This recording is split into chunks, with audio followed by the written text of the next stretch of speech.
कार्ती चिदंबरम यांच्या घरावर सीबीआयचा छापा तर लालू प्रसाद यादव यांच्यावर आयकर विभागाचा छापा।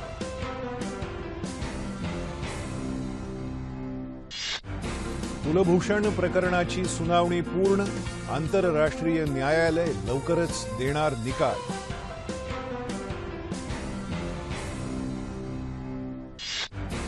मोदी सरकारच्या स्थापनेला 3 वर्ष पूर्ण, विविध कार्यक्रमांचं आयोजन।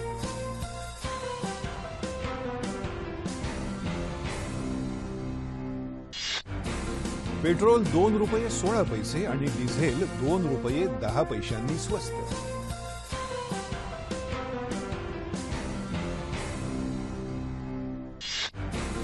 शाळा शुल्क नियंत्रण कायद्यात लवकरच सुधारणा करणार, शिक्षण मंत्री विनोद तावडे।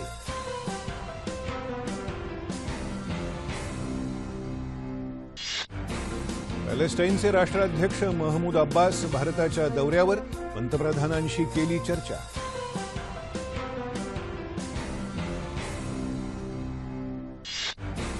उत्तर कोरियाच्या क्षेपणास्त्र चाचणी संदर्भात संयुक्त राष्ट्र सुरक्षा परिषदेनं बोलावली तातडीची बैठक। संगणक प्रणाली अद्ययावत केल्याशिवाय एटीएम सुरू करू नका, रिझर्व्ह बँकेचा रॅन्समवेअर हल्ल्याच्या पार्श्वभूमीवर सर्व बँकांना इशारा। देशात उष्णतेच्या लाटेनं घेतले 38 बळी, काही ठिकाणी पारा 46 अंशांच्या वर गेला।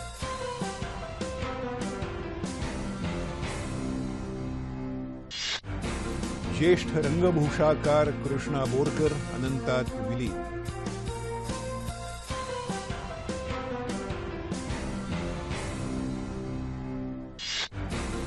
पुण्याचे उपमहापौर नवनाथ कांबळे यांचं हृदयविकाराच्या झटक्यानं निधन।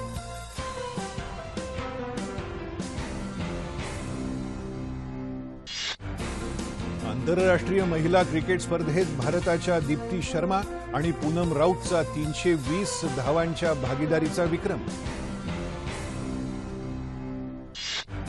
आणि नैऋत्य मोसमी पाऊस 30 मे रोजी केरळात दाखल होण्याची शक्यता।